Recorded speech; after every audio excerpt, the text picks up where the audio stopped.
En 52 avant Jésus-Christ, le plateau d'Alésia est une enceinte fortifiée. Les tribus gauloises ont pour habitude de vivre sur des hauteurs, position plus facile à défendre. Devant nous, le village d'Alyse-Sainte-Reine, site de la bataille d'Alésia. Retour vers le passé. En 52 avant Jésus-Christ, le village n'existe pas. Le plateau est entouré d'une falaise calcaire. Au pied de cette falaise se trouvent quelques fermes gauloises et des fortifications aux deux extrémités.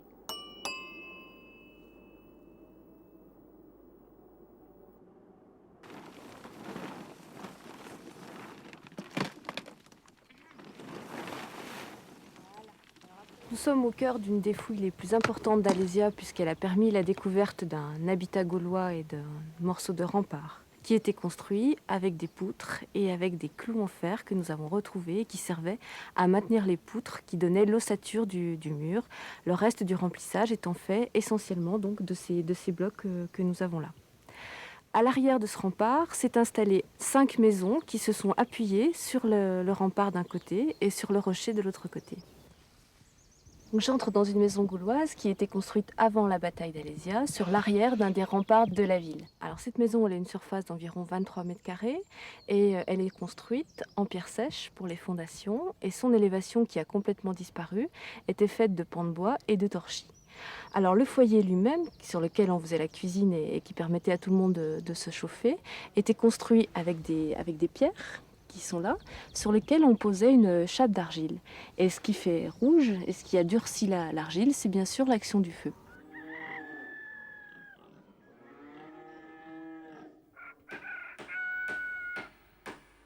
Vercingétorix a dirigé ses troupes vers Alésia pour s'y réfugier. C'est ici à l'est qu'il s'installe. Actuellement, sur cette pointe est, se trouve une zone de pâturage. Du temps de Vercingétorix, pas de champs, pas d'arbres. Le chef gaulois fait élever un rempart pour protéger son camp. Il est accompagné de ses 80 000 guerriers qui montent leur tente là où ils le peuvent.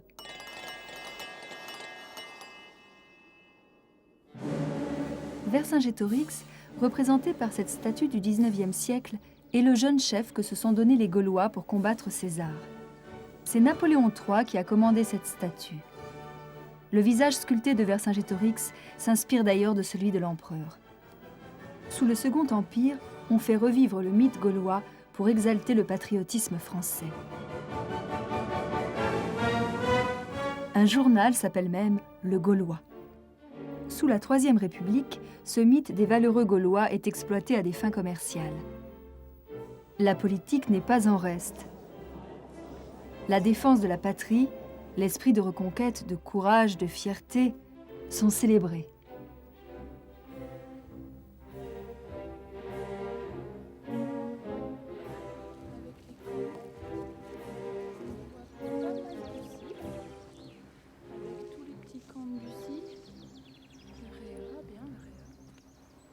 De Vercingétorix, on en sait finalement peu de choses. On sait qu'il est arverne, donc originaire de l'Auvergne actuelle, qu'il est probablement jeune. Son âge et sa date de naissance, on n'en sait pas grand-chose. De même que son physique, on a des portraits robots qui ont été faits d'après les monnaies. Mais on peut pas s'y fier réellement puisque les monnaies, c'est plutôt des visages idéalisés. Donc finalement, on sait peu de renseignements sur sa personnalité et sur sa vie. L'adversaire de Vercingétorix, Jules César, est mieux connu. Au XIXe siècle, les Français le représentent comme un chef intransigeant et cruel. Pourtant, des sculptures et des portraits de lui, faits de son vivant par des artistes romains, le montrent sous un aspect très différent. En 52 avant Jésus-Christ, César est général et proconsul de la République romaine. Il compte sur ses victoires pour devenir le chef suprême de l'Empire qui est en train de se constituer. Quand César arrive devant Alésia, il établit son camp sur le mont Flavigny. De sa tente, il peut observer le village gaulois et ses fortifications. La ville même d'Alésia était au sommet d'une colline, sur une position très élevée. Il semblait qu'on ne pût s'en emparer que par un siège. César ordonne de construire une ligne fortifiée tout autour du plateau. Elle est longue de 15 km. La ligne fortifiée est composée d'un rempart de pierre, sur lequel est montée une palissade de bois. À intervalles réguliers, des tours d'environ 9 mètres. Sur le mur, des branchages aux pointes acérées. Au pied du rempart, 2 fossés, dont l'un est rempli d'eau. Plus en avant, d'autres pièges, des pointes de fer, des trous avec des pieux au fond, des branches barrent la route à l'ennemi. Une sortie de la cavalerie gauloise ne peut empêcher l'achèvement des fortifications romaines. Vercingétorix appelle les tribus gauloises à son secours. Voilà maintenant 1 mois que Vercingétorix est assiégé. Il attend les renforts qu'il a appelés à son secours. Depuis son arrivée, le paysage qui s'offre à lui s'est considérablement modifié. Du rempart, il voit la palissade romaine. Puis derrière celle-ci, les 60 000 hommes de l'armée de César qui l'assiègent. La seconde ligne protège les Romains de l'armée de secours gauloise qui risque d'arriver au sud. Avec ses 20 km de tour, elle est plus longue que la première. Enfin, l'armée de secours arrive. Elle est acclamée par les assiégés. Selon César, elle compte 250 000 guerriers.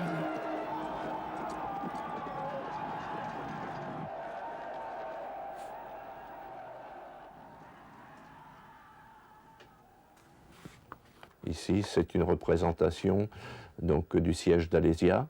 Au premier plan, vous avez un soldat romain avec son casque de bronze et sa crête en crâne de cheval. Ici, la côte de maille, le glaive et le fameux pilum avec sa pointe de près d'1 mètre qui est fait pour traverser pratiquement tout. Le Gaulois se trouve ici, vous l'apercevez, avec son casque qui lui est un casque de fer, une longue épée qui va frapper donc de taille, contrairement au glaive romain qui est plutôt prévu pour frapper des stocks et pénétrer à travers les côtes de mailles de l'adversaire.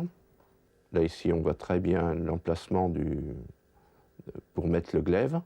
En fait, on s'aperçoit que les tenues des combattants sont assez proches, le romain ayant adopté la côte de maille qui est une invention des Gaulois. Comme il l'avait prévu, César doit se battre sur 2 fronts. Au début de la bataille, le général romain est inquiet. Aucun d'entre nous ne pensait qu'il fût possible de tenir devant le seul aspect de cette multitude, surtout avec la perspective de livrer 2 combats à la fois. Les assiégés faisant une sortie cependant que paraîtrait à l'extérieur une infanterie et une cavalerie aussi importante. Et pourtant, la cavalerie romaine met en pièces la cavalerie gauloise qui s'enfuit. Vaincu, Vercingétorix se retire sur le plateau. Le lendemain, il se rend à César. Des écrivains de l'Antiquité racontent. Vercingétorix se revêtit ses plus belles armes et para son cheval sur lequel il monta pour sortir de la ville d'Alésia. Il caracola autour de César qui était assis, puis bondissant à terre, il jeta ses armes et ses insignes.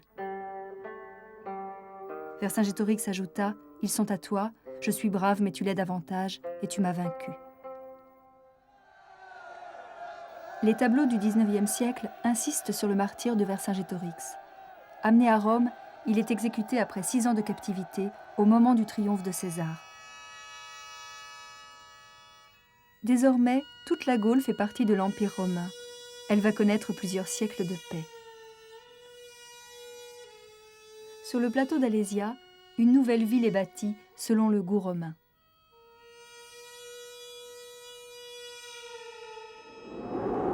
Aujourd'hui, à Alésia, on retrouve des vestiges des civilisations gauloises et romaines. Ces traces nous aident à comprendre comment, après la défaite d'Alésia, ces civilisations s'influencent l'une et l'autre. Ainsi, la Gaule devient gallo-romaine.